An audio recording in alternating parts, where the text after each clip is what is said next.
Olá, estamos começando mais uma edição do nosso Band Entrevista. No programa de hoje eu converso com o mestre em Educação Física, professor Júlio Duarte. Vamos entender a importância do exercício físico nessa pandemia que a gente está vivendo da Covid-19. Band Entrevista está no ar.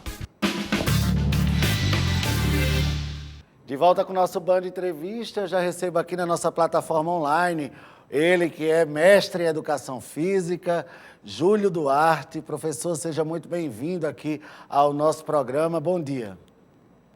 Bom dia, Rodrigo. É um prazer imenso para mim estar presente em mais uma entrevista falando acerca da relação exercício físico e Covid-19. Pois é, uma relação que ainda é meio duvidosa. As pessoas ficam na dúvida se faz um lockdown, como se fez no início da pandemia ano passado, se tem que ficar em casa, se pode fazer exercício, até que ponto pode. A gente tem um programa hoje para esclarecer isso ao nosso telespectador e eu já lhe pergunto hoje, exercício físico é bom para prevenir a Covid-19 ou não, professor?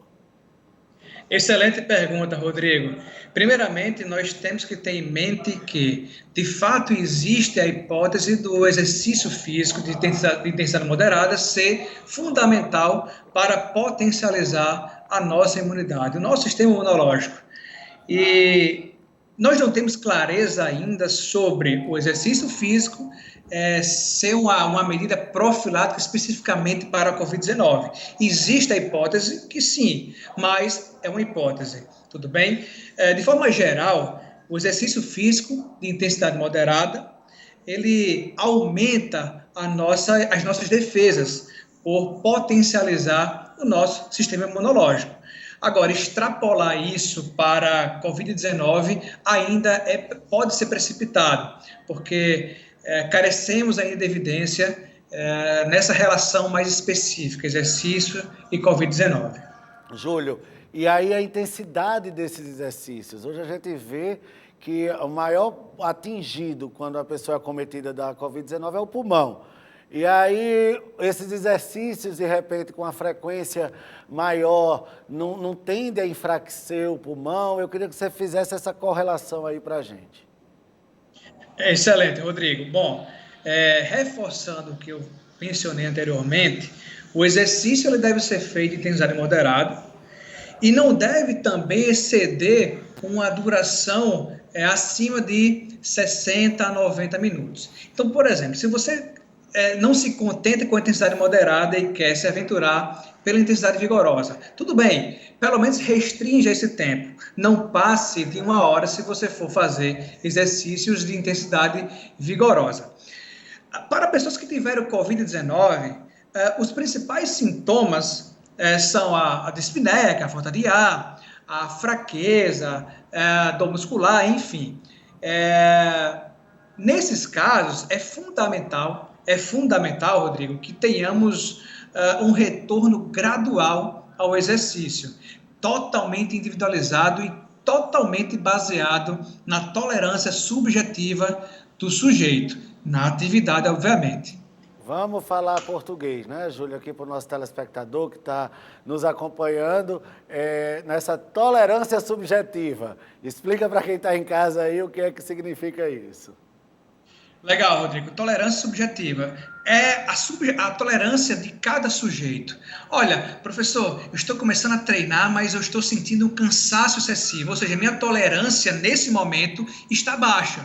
Ah, mas pode ter outro sujeito que tem uma tolerância mais alta. Professor, o exercício que você prescreveu está tranquilo, podemos continuar e progredir paulatinamente. Então, a tolerância é isso, a tolerância que é individual, é subjetiva, é de cada sujeito. Professor, vamos lá. Então, a gente falou que antes é bacana fazer exercício porque está ali ajudando na sua imunidade. Bacana. Peguei Covid, passei pela minha quarentena, fui recuperado. Óbvio, eu também tenho que voltar a fazer exercício. Importante que esses exercícios sejam acompanhados. Eu não posso chegar aleatório numa academia e dizer agora eu vou correr, vou fazer esteira, vou puxar peso. Isso não pode ser assim aleatório. Sem sombra de dúvidas. Na verdade, acabou de sair, inclusive, um artigo publicado num importante jornal, né, que é o British Medical Journal, e o documento fala o seguinte: olha, retorne de forma gradual. Existe, inclusive, um algoritmo que nós, profissionais, podemos utilizar. Obviamente que não dá para eu especificar esse algoritmo, porque ele é bastante denso. Mas existe, sim, Rodrigo, uma forma de classificarmos o risco do sujeito, como que ele deve iniciar, como que ele deve progredir após contrair a Covid-19. Olha, Roberto Medeiros, que hoje está na direção do programa, lá dentro, jornalista, ele fez aqui no meu ponto uma pergunta que é muito interessante. A questão de atrelar o exercício físico no sol para adquirir vitamina D. Essa correlação do exercício, a gente sabe que tomar sol, sim, você deve tomar sol pelo menos 15 a 20 minutos, mas fazer o exercício no sol também ajuda nessa questão da vitamina D? Olha, a questão do horário é de extrema importância. Obviamente que eu não vou entrar no mérito de saúde do que diz respeito à exposição solar, porque aí vai mais para uma parte do dermatologista, mas se você deseja praticar o exercício ao ar livre, não tem problema algum, desde que esse local não tenha aglomeração, mas especificamente quanto à exposição solar, é importante que você não frequente, né, esses locais abertos em horários de alta incidência solar, como, por exemplo, meio-dia, 3 da tarde, enfim. O ideal é que você, de fato, procure horários mais cedo, onde a exposição solar seja mais atenuada. E aí vamos para aquelas aulas complementares à academia, crossfit, dança, enfim, uma série de atividades que hoje complementam essas atividades físicas e até elas puxam mais, e principalmente quando a gente fala aí do crossfit. Elas são recomendadas nesse pós-imediato ou não? Ela também tem que ser acompanhada e tem que se ter um cuidado, já que ela vai aí diretamente ligada ao cansaço. Legal, Rodrigo. Olha, independente da modalidade, se é crossfit, se é dança, se é musculação, se é corrida de rua, se é ciclismo, independente da modalidade, o que importa nesse momento é termos controle da intensidade e da duração, que é o que a gente mencionou no início. Então, a intensidade deve ser moderada, ou, como você falou, crossfit, né, que o pessoal gosta de um treino mais intenso. Tudo bem, não tem problema treinar intenso, desde que você regule a duração. Não dá para você fazer exercício intenso por grande período de tempo, ou seja, vamos limitar até no máximo 1 hora, para que a gente não tenha um efeito negativo em nosso sistema imunológico, um efeito negativo do exercício físico vigoroso e de grande duração no nosso sistema imunológico. Júlio, no ano passado, quando iniciou a pandemia, a gente sofreu aí com as academias fechadas e as pessoas em casa sem poder fazer exercícios. Hoje a gente já vê aí as academias, pelo menos até então, reabertas, com todos os protocolos. Eu queria que você falasse um pouquinho justamente dessa importância de seguir esses protocolos e principalmente da correlação do treino e da máscara. Legal. Seguir o protocolo é regra, né? Não tem o que discutir. Então, precisamos, de fato, que as academias cumpram com o que é recomendado, né? As medidas protetivas. E treino com máscara é desconfortável? Claro que é desconfortável, mas é fundamental. Não dá para a gente treinar sem máscara, até porque a máscara é uma barreira que vai impedir a proliferação, a contaminação de pessoas com o vírus. Então, sempre me pergunta, Rodrigo, professor, treinar com máscara é ruim ou bom? Meu amigo, nesse momento é fundamental. Então, a gente não pode discutir com profundidade a fisiologia por trás de treinar com máscara, porque nós estamos num momento atípico, nós estamos em uma pandemia. E a pandemia exige, queira ou não queira, o uso dessa máscara. Então, a máscara incomodando... A máscara incomoda? Claro que incomoda, mas nós precisamos, nesse momento, diminuir a intensidade e para que consigamos tolerar, olha só a palavra, tolerar melhor o exercício, porque nós não podemos tirá-la do nosso rosto. Mas é importante, principalmente quando você fala da questão da máscara, saber que ela não interfere no seu rendimento. Hoje tem muita gente que diz assim, eu não gosto de fazer exercício de máscara porque eu não consigo, de repente, fazer tal exercício da mesma forma ou da mesma maneira. Tem essa correlação? Tem sim, Rodrigo, tem sim. De fato, a máscara ela dificulta o exercício.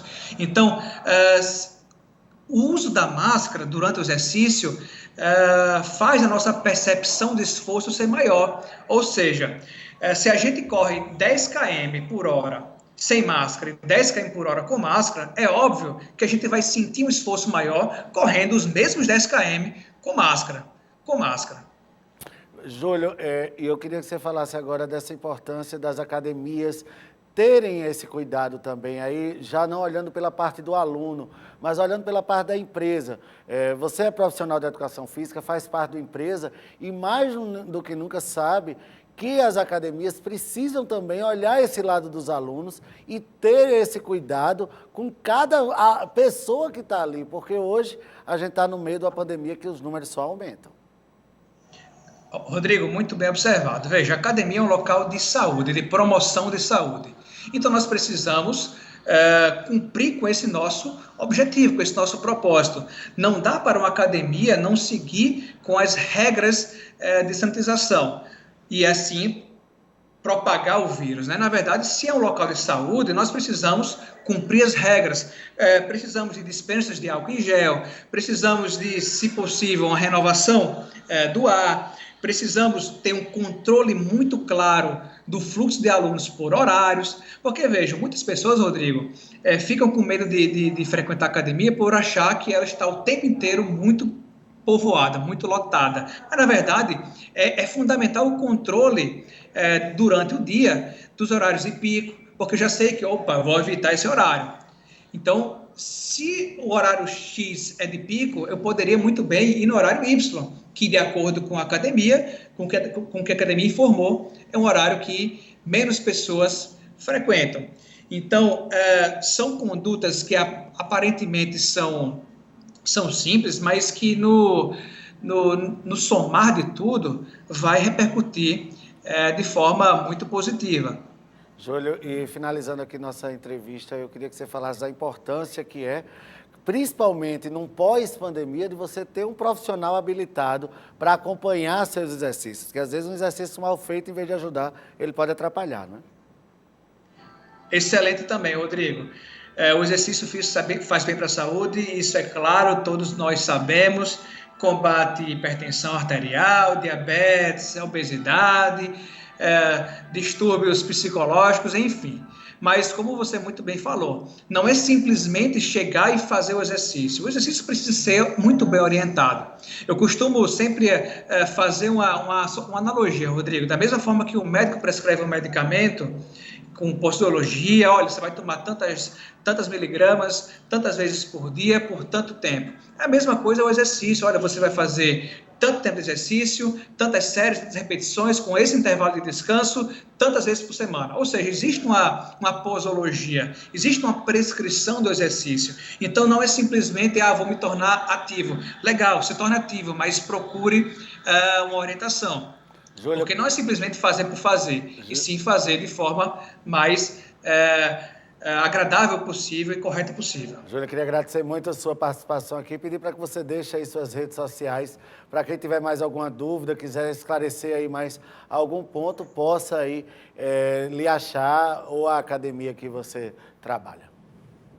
Maravilha, vocês podem me achar através do Instagram, Júlio Duarte, _DF, Júlio Duarte, _DF, ou via e-mail, julioedf@outlook.com. Desde já adianto que sua consideração, sua pergunta será muito bem-vinda e fico à sua total disposição. Valeu, Júlio. Obrigado pela sua participação aqui. O nosso Band Entrevista vai ficando por aqui e a gente retorna na nossa próxima edição, sempre de segunda a sexta-feira, às 6h45 da manhã.